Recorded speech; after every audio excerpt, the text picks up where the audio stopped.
आप सभी को नमस्कार, प्रणाम। उम्मीद करते हैं आप बेहतर होंगे। अभी वर्तमान में सुप्रीम कोर्ट में हैं। भारतीय न्याय संहिता हमारे हाथ में है। भारतीय संविधान की तमाम चीज़ें अब बदल चुकी हैं, लेकिन आज एक चीज़ कहना आपके बीच में बहुत जरूरी है। जो ये है कि सुप्रीम कोर्ट में 5 अगस्त को ओल्ड पेंशन स्कीम की सुनवाई है।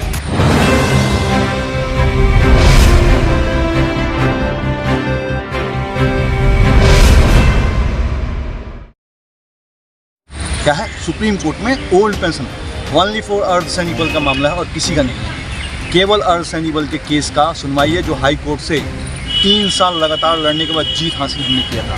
Lokesh Kumar Singh versus union of India CAPF के मैटर में साफ स्पष्टतापूर्वक दिल्ली हाई कोर्ट से आदरणीय छिब्बर सर की जीत के बाद मामला सुप्रीम कोर्ट में 1 साल बाद आया 24 में।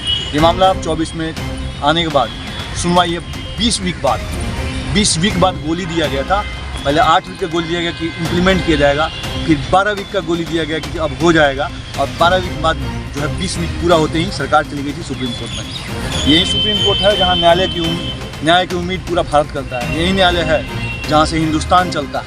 धर्म, न्याय और सत्य की निष्ठा की एक मूर्ति यहाँ पे है, जहाँ पे सत्य स्थापित होता है पूरे देश के लिए, और संविधान की यही प्रकाष्ठा पूरे भारत में की जाती है। 5 अगस्त को ओल्ड पेंशन स्कीम की सुनवाई है, पूरे अर्धसैनिक बल की सुनवाई है और किसी की नहीं है। किसी भी अन्य स्टेट ऑर्गेनाइजेशन, सेंट्रल ऑर्गेनाइजेशन, किसी का केस नहीं है। मामला केवल CAPF का मामला है, जो आपको दिल्ली सुप्रीम कोर्ट में सुनवाई है, सर्वोच्च न्यायालय में सुनवाई है। इस मामले में आदरणीय जस्टिस संजीव खन्ना सर ने अलग हट गए हैं, शायद उनके बेंच में सुनवाई नहीं होगी, ऐसा सुनने में आया।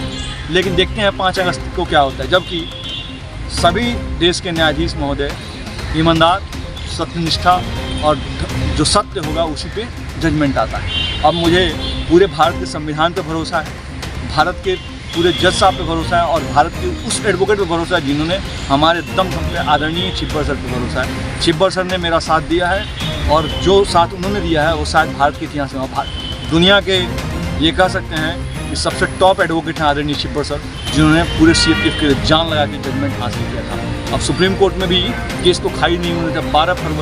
13 फरवरी को मामला 5 अगस्त को है।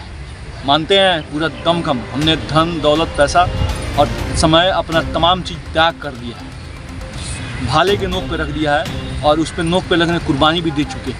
अब हमारी कोई इच्छा नहीं, इच्छा एक ही है कि देश सर्वोपरि है, देश को बचाने वाला एक जवान सर्वोपरि है। उसकी लड़ाई लड़ेंगे, और जहाँ तक होगा लड़ेंगे, या चाहे जीतें या हारें, वो भगवान के ऊपर डिपेंड कर रहा है। रहेंगे, जो चीज़ लागू होता है उसको हम हरदम पूजा करते हैं। NPS देश के अर्धसैनिक पर लागू नहीं होता है। जिस दिन से जजमेंट आएगा उसके बाद इम्प्लीमेंट इन लोगों को करना पड़ेगा, उसके पहले कोई इम्प्लीमेंट नहीं होगा। OPS ही लागू होता है, ये मेरा मानना है। क्योंकि आज तक जितने केस को मैंने देखा है, डील किया है, एक एडवोकेट होने के नाते अब एडवोकेट भी हो चुके हैं। इन्होंने धन्य है, इन्होंने बना दिया। क्योंकि हम पढ़ते हैं तो हमें समझ में आता है कि दुनिया क्या है। जो चीज़ें कागज़ में बोलती है वही चीज़ें होगी। देखते हैं जो भी चीज़ें होगी। 5 अगस्त वो खुराक जो अर्धसैनिक बल के भविष्य को बदल देगा, जो जवानों को 7,35,500 जवानों के भविष्य को निर्धारित करेगा, जवान, अधीनस्थ अधिकारी गण के। बाकी पूरे देश के अर्धसैनिक बल की तरफ से मैं उन सभी को बहुत बहुत शुभकामनाएं देता हूं। भगवान करे आप लोगों के पक्ष में रहें। मैं आपको साफ क्लियर बोलता हूँ, दंतेवाड़ा, सुकमा, छत्तीसगढ़, राजनांदगांव, नागालैंड, मणिपुर के जो हमले हुए थे, उस हमले को देखते हुए देश के जवान जो कुर्बान हो गए हैं, उनके जो है श्रद्धांजलि समर्पित करते हुए इस लड़ाई को लड़ रहा हूँ। जो होगा मंजूर खुदा होगा।